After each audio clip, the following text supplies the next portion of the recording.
એક જગ્યાએ કથા ચાલતી હતી.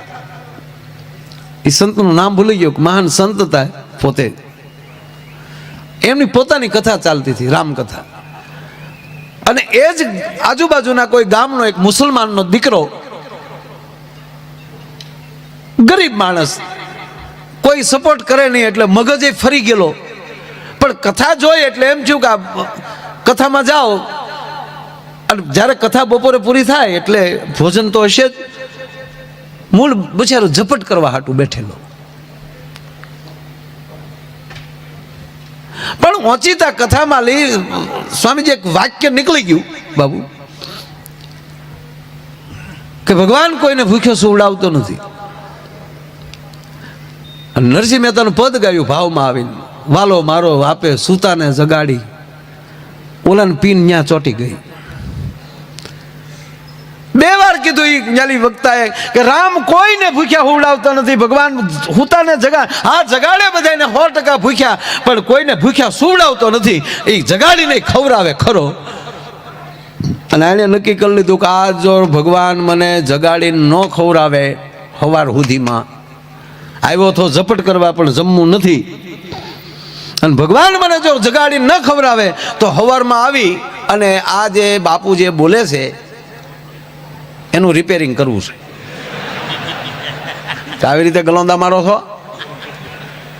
આવી જૂની સ્ટોરીઓની વાતો કરો છો. જે ઘટના ઘટી ગઈ છે એને સાંભળવાથી શું ફાયદો થાય છે? તને યારું કરડે. હવે એ માણસ ન્યાલી ફ્રન્ટ થઈને ભાગ્યો. હવે એ અંતરિયાળ હાથ ગામને હિમાડે બાપુ એક ઘેઘુર વડલો, આમ તો એનો વહીવટીયો વડલો કોઈ કહેતા. વહીવટીયો વડલો એટલે ચોર લૂંટારા રાતે ચોરી કરી અને ન્યા રાજ્ય ભેગા થતા, ન્યા બધો વહીવટ અને એનો ભાગ પડે. રાતનો કોઈ દિયાચમાં પછી એ બાજુ કોઈ જઈ ન શકે. હા, દિવસે કોઈ જાનું ન્યા ઉતારો કરે, દિવસે બધા ત્યાં પોરો ખાય, કારણ કે બહુ અંતરિયાળ હતો, વચ્ચેની જગ્યા પડતી હતી એટલે માણસ ત્યાં પોરો ખાય. એમ તો નાની વાવ ત્યાં પાણી પીવે. એ વડલે આ વયો ગયો. વડલો બહુ મોટો હતો, થળિયું જાડું, એની ડાળું મોટી, એટલે એ થળની પાસેલી જે ડાળું ભાગને ત્યાં ઘણી ઉપર જગ્યા હતી, ત્યાં એ બંધાઈ લંબાયું કે અહીંયા હતા ને હોવું છે. રામ તો બધે બાળતો હોય, ત્યાં હુઈ ગયો. ઘટના એવી ઘટી કે એ જ વડલે આ બપોરે કથામાં હતો ને ત્યારે અહીંયા એક જાન ઉતરેલી, જાને જોતર ઢાળા કરેલા, જાન રોકાણેલી, અને બપોરનું ટીમણ ત્યાં થયેલું. હવે એ જાન સ્વામીજી જે જગ્યાએ ભણવા ગઈ ત્યાં વરરાજો રાતના તોરણ હતા, રાતે માંડવામાં ફેરા ફરતો હતો, ત્યાં વરરાજાને કાંઈક થઈ ગયું. પછી આડોળું જાજુ ખવાય. હવે તો આ લગ્ન થાય તો એમ લાગે કે ભાઈ ભાઈ હો કેટલા વરરાજા હે. બાકી આ વડીલોને પૂછો, ગામડામાં જાન જાતી કાંઈ સુવિધા નહીં ભાઈ. એ ઉતારા દીધા હોય, ખુરશીયું નહીં, ડબ્બાની માથે રજાયું નાખી દીધી હોય, ઊંધા ડબ્બા નાખે, નીચે 2 ડબ્બા, એની માથે ઈંડોળાની ખાટ, એની માથે વળી ભરત મૂક્યું હોય, મોતીના રમકડા મૂક્યા હોય, વરરાજાની તલવાર ખીલીએ ટીંગાતી હોય, બાજુમાં અણવર બેઠો હોય, ટીકીવાળા રૂમાલથી મોઢા લૂછતા. જવો તો ખરા. હમણાં ઓલા બહુ વીઆઈપી માણસો સારા સૂટ પહેરે તા એ રૂમાલ બારો રાખે ને, આમ રૂમાલ ન હોય એવડું કપડું જેને સીવી નાખેલું હોય. હવે કીધું આ જૂનું પાછું આવ્યું. અમે નાના નાના હતા ત્યાં રૂમાલ, ટીકીવાળા રૂમાલ મેળામાં જતા હતા, ત્યાં ખૂણો કાઢીને બેસતા. હેઠે હેડા હોય, પણ ભૂપત હેડા કામ શું કરતા ખબર? હેઠે સોટાડી રાખતા, પડતો નહીં આપણો રૂમાલ. હા, આજ ઘણું ખરું એવું આવે છે યુટ્યુબમાં કાંઈ નહીં હોય, કારણ કે આવા સંતો બેઠા ને ત્યારે અંદરથી કોયડું ફૂટે યાર.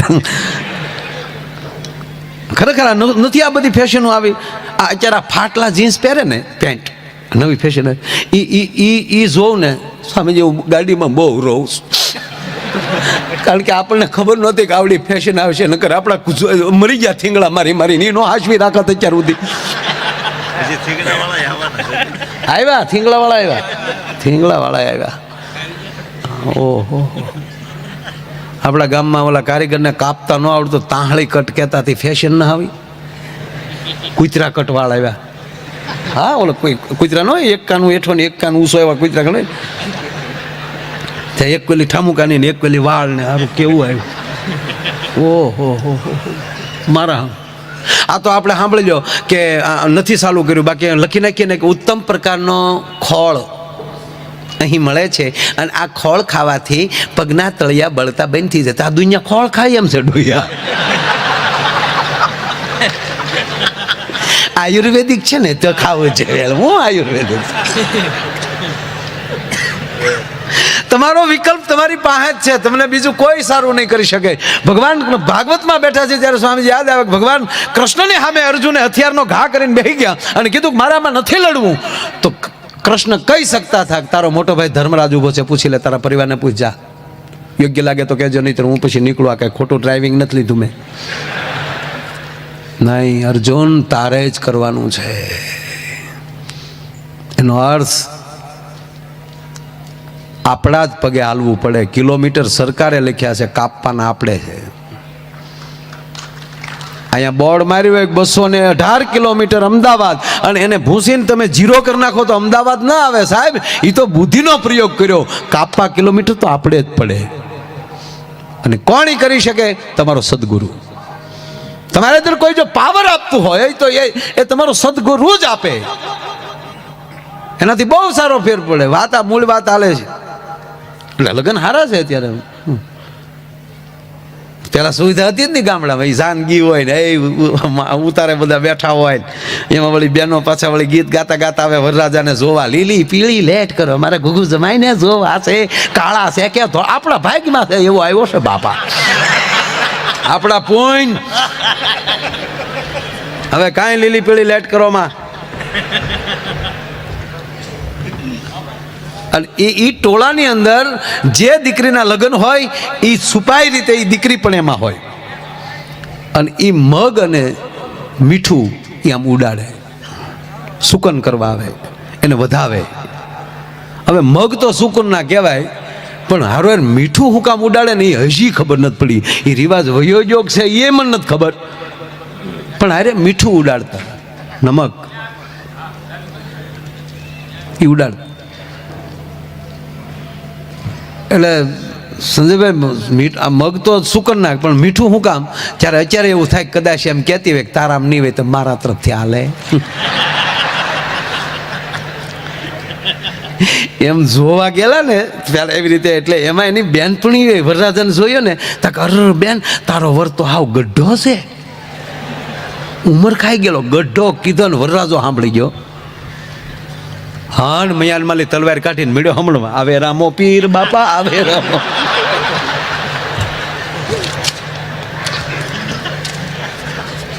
એવો ઉલ્લી ઉલ્લીને બહેણ્યું મારતો જાય, તલવાર લડતો જાય. ત્યારે કન્યા એમ બોલી કે થોડીક મોટી ઉંમરના છે એમ તો મારા બાપાએ કહેતા, પણ ગાંડી પાસીના છે એ આજ ખબર પડી એમ.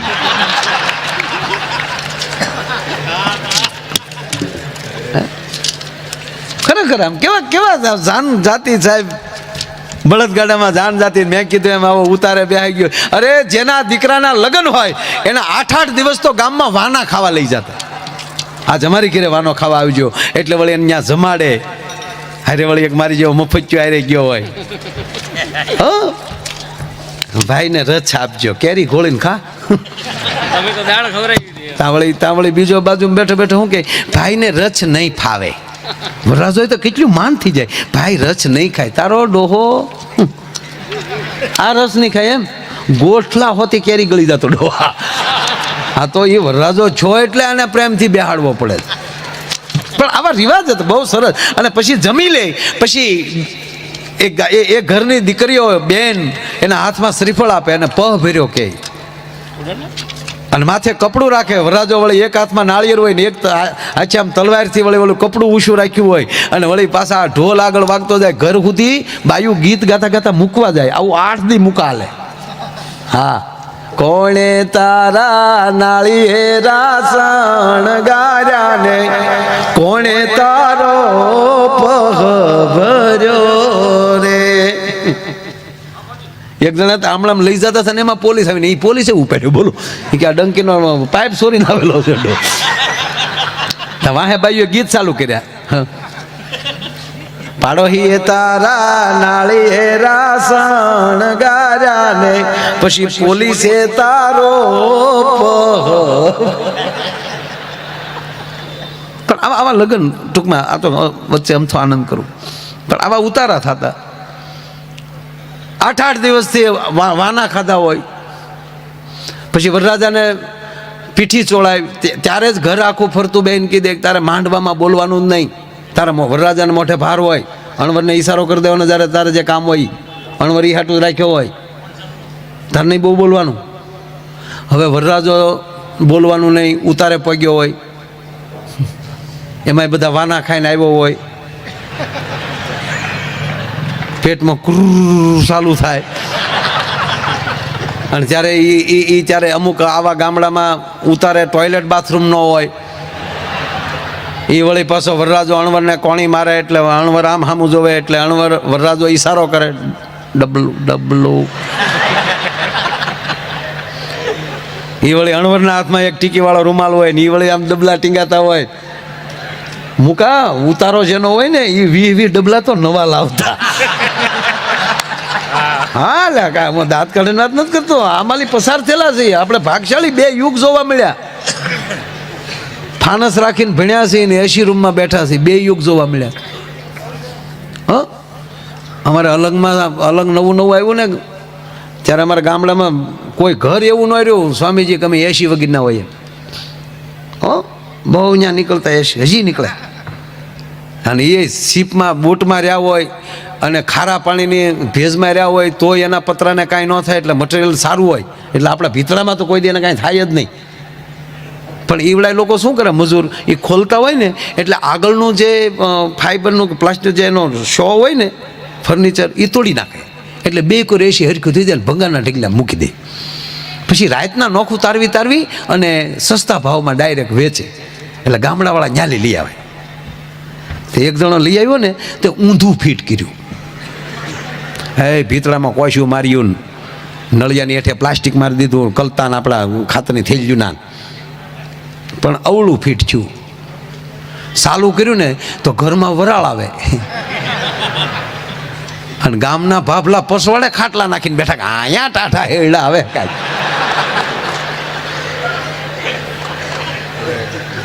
બાપ દીકરો બાજ્યા, એનો બાપ ખીજાણા પૈસા પડી ગયા, તારું ડોહું તું શાળાનું લાવ્યો, આ શાળામાં જ હાલે. અને બાપો તો કેમ 80માં એનો બહુ જાણકાર હોય, આ બેટા આને આને આને હીટર કહેવાય. બોલો કે નહીં બાપા હું ઉનાળાનું જ લાવ્યો છું, કુલ ઠંડા કુલ જ તે લાવ્યો છું. એ બાપ દીકરો 2 બાંધતા હતા. પછી ગામના એકો છે જોક્સ સાહેબ પણ જીવનમાં લીધા જેવી વાત, ગામના એકો કે આવીને કીધું કે ભાઈ છોકરો બરાબર છે પણ આનું મોઢું ફેરવી નાખો. મોઢું ફેરવ્યું એટલે ઓરડો ઠંડો થયો. કોઈ જગ્યાએ વરાળ છે જ નહીં, કોઈ જગ્યાએ દુઃખ છે જ નહીં, પણ આપણી દિશા ખોટી પકડાણી હોય છે ને એટલે અને આપણને પીડા થતી હોય, પણ આવો સદગુરુ મળી જાય ને આપણા જીવનની દિશા ફેરવી નાખે એટલે અંદર આનંદ જ આવે, બીજું કાંઈ ના આવે મારા વાલા. વાત એ હાલે છે સાહેબ. ત્રીજી વાત કે એ વરરાજાને એ વળી પાછો આમ જુઓ, પાછો ડેલીએ ઢોલી બેઠા હોય, તડક્યાના ઘડીક આમ ટક્કર લઈ ગયા હોય એટલે એક ઢોલની માથે પગ રહી ગયો હોય, મૂકા જોવા જેવું હોય. એને બિચારાને કહી દીધું હોય કે આ વરરાજો નહીં નીકળે એટલે માંડવા સુધી વગાડતું આવવાનું. હવે અહીંયા અણવર ડબલું લેવા ગયો હોય, એ આગળ ડબલું લઈને થાય ને વરરાજો કાંખમાં તલવાર લઈને વાહ ખમણાંગ ખમેંગ હાલ્યો થતો હોય. જેવો ડેલીએ પોગે તો ઢોલી ન્યા મોર થાય, ધબુંગ એલા અહીંયા તો રેઢો દાવા દે ને.